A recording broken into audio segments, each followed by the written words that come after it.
আসসালামু আলাইকুম প্রিয় বন্ধুরা, সবাই কেমন আছেন? আশা করি ভালো আছেন। তো আজকে জুমাবার, নামাজে যাব। আজকে অফিস খোলা ছিল, তারপর তো নামাজ পড়তে হবে। অফিসের নামাজের টাইম 1 ঘন্টা। রমজান মাসে এমনিতেই প্রতিদিন নামাজের টাইম থাকে আধা ঘন্টা। আজকে জুমার নামাজ, এই জন্য 1 ঘন্টা টাইম। তো প্রিয় বন্ধুরা, আজকে আমি ভাবতেছিলাম যে কোন মসজিদে যাব। প্রতিদিন তো আল-আকসা মসজিদেই যাই, তো আজকে কোন মসজিদে যাব এটা আমি যাচ্ছি আর ভাবতেছি।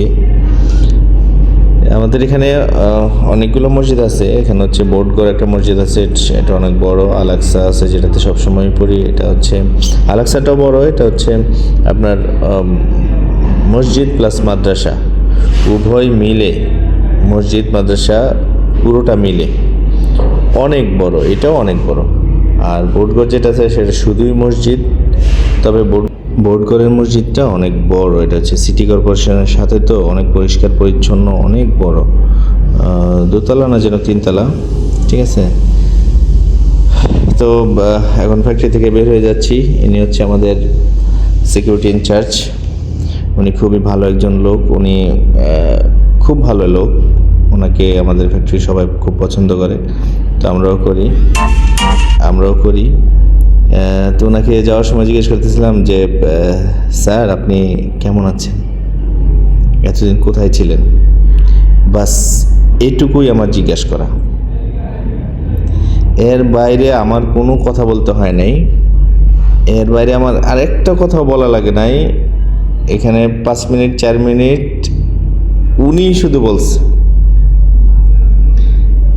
শুধু আমি বলছি কেমন আছেন স্যার, আপনি এতদিন কোথায় ছিলেন, বাস। এরপরে আমি চুপ, উনি কথা বলছে, ঠিক আছে। উনি খুব মজার একটা লোক, উনি খুব ভালো একটা মানুষ।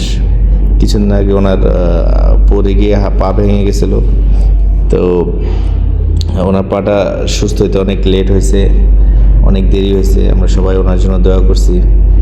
দেখেন কি একটা মনে করেন যে আমি মনে হয় যেন আগুনে পানি গিরাইলে দিছি, ঠিক আছে। মেশিনটা জাস্ট সুইচ দিয়ে দিছি, আমার এরকম মনে হচ্ছে। আমার মনে হচ্ছে যেন আমি বিপদেই পড়ছি, কেমন আছেন জিজ্ঞাসা কইরা। হ্যাঁ, এইটা আমার মনে হয় যেন আমি একটা অপরাধী করে ফেলেছি, যে স্যার আপনি কেমন আছেন, এতদিন কইছিলেন, এটা জিজ্ঞাসা করা আমি বিপদে পড়ে গেছি। উনি আমাকে আর ছাড়তেছেই না, উনি দেখেন অবস্থাটা। আমি যদি এখন আপনাদেরকে কথাগুলি শোনাইতাম তাহলে বুঝতে পারতেন যে, ঠিক আছে, আমি যদি এখানে 20 মিনিট দাঁড়া থাকতাম, উনি 20 মিনিটই আমার কেমন আছে জবাব দিত। তো আমার নামাজের টাইম চলে যাচ্ছে, এই জন্য আমি তাড়াতাড়ি করে চলে যেতেছি, ঠিক আছে।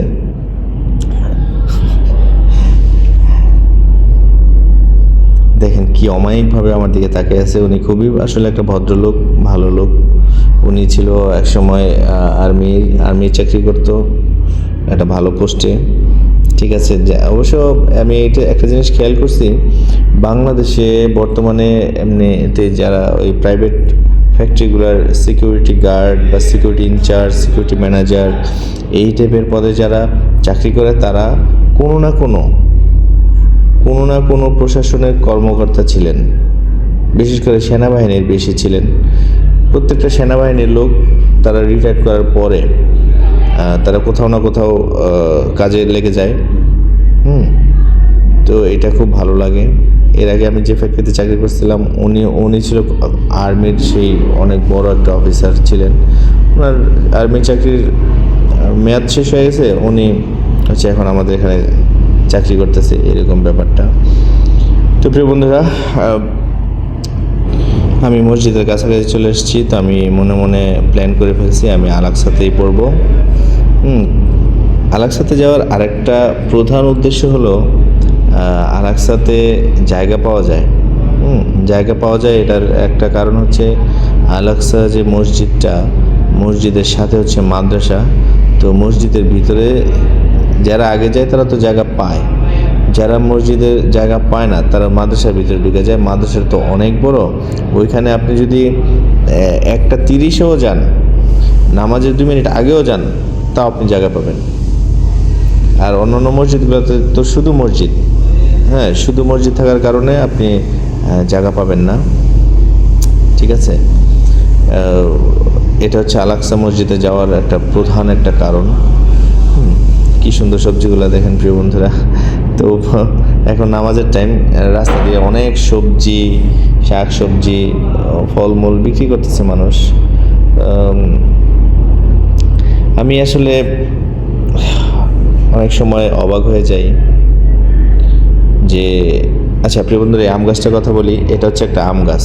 এটার একটা ঘটনা আছে আমি গত বছর এই আম গাছের সাথে একটা ঘটনা আমার সামনে ঘটছে। এই আম গাছে অনেক বড় বড় আম হয় এবং অনেক পরিমাণে আম হয়েছে গত বছর। তো এরকম একটা জুম্মার দিন আমি নামাজ পড়ে আসতেছিলাম। এই আম গাছের যে মালিক, অথবা মালিকের ছেলে হবে, দুইটা মাদ্রাসার ছাত্রকে থাপড়াইতেছে, মারতে মারতে মাদ্রাসার ভিতর নিয়ে যাইতেছে এরকম। তো আমি দাঁড়ায় রইলাম, কি হয়েছে? ও নাকি আম গাছে ঢিল মারছে।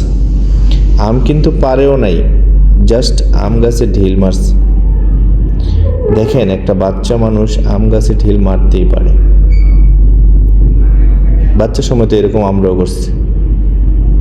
তো এই জন্য ওই বাচ্চাটা হচ্ছে মাদ্রাসায় পড়ে, ছেলেটা হইতে পারে হাফেজ, হইতে পারে নুরানি বিভাগের ছাত্র।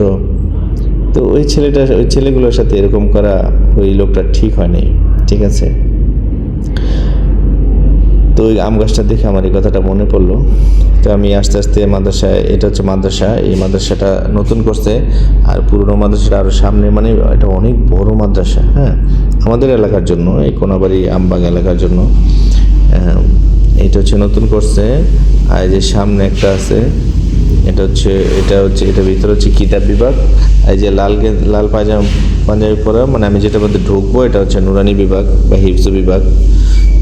এখানে এটা হচ্ছে সেই কাঙ্ক্ষিত মাদ্রাসা। এখানেই নামাজ পড়লাম। তো আল্লাহর রহমতে নামাজটা শেষ হলো, কমপ্লিট হলো। আমরা সবাই এখন বের হচ্ছি। এখন রমজান মাস, লোক কিন্তু প্রচুর। একটা জিনিস খেয়াল করবেন প্রিয় বন্ধুরা, অন্য মাসে মসজিদে আসরের টাইমে, মাগরিবের টাইমে, এশার টাইমে বা জুমার নামাজেও যেই পরিমাণ লোক না হয় অন্যান্য মাসে, রমজান মাসে তার দ্বিগুণ লোক হয়। এটা হচ্ছে আল্লাহর একটা রহমত। তো আবার দেখা গেছে রমজানের কিছুদিন চলে গেলে লোকগুলি কমে যায়, ঠিক আছে।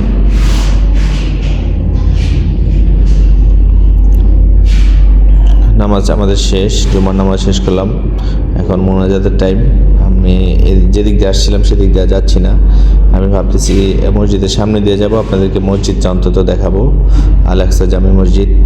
এখানে একটা কি যেন বলে, কামরাঙা গাছ আছে, খুব মিষ্টি কামরাঙাগুলো। একদিন একটা খাওয়া হয়েছিল। তো এখন তো রমজান মাস, খাওয়ার কথা বলা যাচ্ছে না। এটা হচ্ছে মসজিদের সামনে। এটা হচ্ছে মসজিদটা দোতলা। তবে একটা জিনিস প্রিয় বন্ধুরা, আমার জীবনে আমি যখন প্রথম জামাতে যাই, আমি আল আকসা মসজিদে আসছিলাম আমার জীবনে প্রথম। তো এই মসজিদটা আমার খুব প্রিয় মসজিদ। এখানে আমি জামাতে আসি। তারপর অনেক জায়গায় গেছি। আমার জীবনে মিনিমাম 6-7 বার জামাতে যাওয়া হয়েছে। ভবিষ্যতে আরও যাব। জামাতে গেলে ভালো লাগে খুব। মসজিদুল আকসা এগুলি আগে ছিল না, এই যে এত সুন্দর ছিল না, একটু কম সুন্দর ছিল। দোতলাটা কমপ্লিট হয়েছিল না তখন। নিচতলাটা এরকম ছিল, আর উপরতলায় কমপ্লিট হয়েছিল না। তো প্রিয় বন্ধুরা, আজকে আপনাদেরকে জুম্মা মোবারক দিলাম, কারণ আজকে জুম্মার বার ছিল, রমজানের দ্বিতীয় জুম্মা। তো নামাজটা আমরা কমপ্লিট করলাম। আমার সাথে আরও লোকজন ছিল, তাদেরকে হয়তো বা ভিডিওতে আনি নাই। তবে নামাজ পড়লে ভিতরে একটা শান্তি লাগে প্রিয় বন্ধুরা। সবাই রোজাগুলো রাখবেন, নামাজ পড়বেন, আমি একটা ওয়াজের মধ্যে শুনছিলাম রমজান মাস গুনাহ মাফের মাস, আর একটা হাদিসের মধ্যে শুনছিলাম যে সবচেয়ে অভাগা ব্যক্তি সেই যে রমজান মাস পাইল কিন্তু তার গুনাহগুলি মাফ হলো না, সে হচ্ছে সবচেয়ে বেশি অভাগা। তো কার গুনাহ কখন মাফ হয় তা তো কেউ জানি না। তো সবাই ভালো থাকবেন, সুস্থ থাকবেন। ভাবছিলাম আমি তো অফিসে যাব, অফিসে যাওয়ার সময় বাচ্চাদের সাথে একটু ক্রিকেট খেলে যাই। বাচ্চারা এখানে ক্রিকেট খেলতেছিল। হ্যাঁ, ওরা মানে একজন অপরিচিত মানুষ যখন ওদের সাথে খেলে ওরা খুবই আনন্দিত হয়, কারণ সবাই জানে বাচ্চাদেরকে বড়রা খেলতে দেয় না, বাচ্চাদেরকে কেমন জানি বাচ্চাদের সাথে ব্যবহার করে। হ্যাঁ, তো সবাই ভালো থাকবেন, সুস্থ থাকবেন, সবাই সাপোর্ট করবেন। ধন্যবাদ।